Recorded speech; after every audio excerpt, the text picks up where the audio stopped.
ప్రధాని మోదీ 5 రోజుల విదేశీ పర్యటనలోని ముఖ్యాంశాలు. ఆర్థిక, దౌత్య సంబంధాల బలోపేతమే లక్ష్యంగా ప్రధాని నవంబర్ 16 నుంచి 21 తేదీల్లో నైజీరియా, గయానా, బ్రెజిల్లో పర్యటించారు. నైజీరియాతో వాణిజ్యం, అభివృద్ధి, ఇతర రంగాలకు సంబంధించి పలు ఒప్పందాలు కుదిరాయి. రియో నగరంలో జరిగిన G20 శిఖరాగ్ర సమావేశంలో వాణిజ్యం, సాంకేతిక రంగం, పర్యావరణం, ప్రజా ఆరోగ్యం తదితర అంశాలపై చర్చించారు. ఐక్యరాజ్యసమితి, ఐరోప్య సమాఖ్య, ప్రపంచ ఆరోగ్య సంస్థ, అంతర్జాతీయ ద్రవ్యనిధి అధిపతులతో కూడా ప్రధాని మోదీ సమావేశమయ్యారు.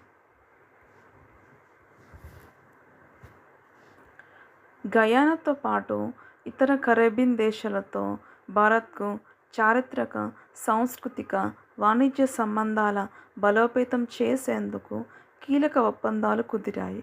ముఖ్యంగా ఇంధన రంగం, విద్య, పర్యాటక రంగాలలో ద్వైపాక్షిక సంబంధాలు బలోపేతం చేసేందుకు బార్బడాస్, ట్రినిడాడ్ అండ్ దేశాలతో భారత్ పలు ఒప్పందాలు కుదుర్చుకుంది. Dominica award of honour, grand commander of order of Niger, the order of excellence, honorary order of freedom of Barbados అత్యున్నత పురస్కారాలతో ఈ దేశాలు ప్రధాని సత్కరించాయి.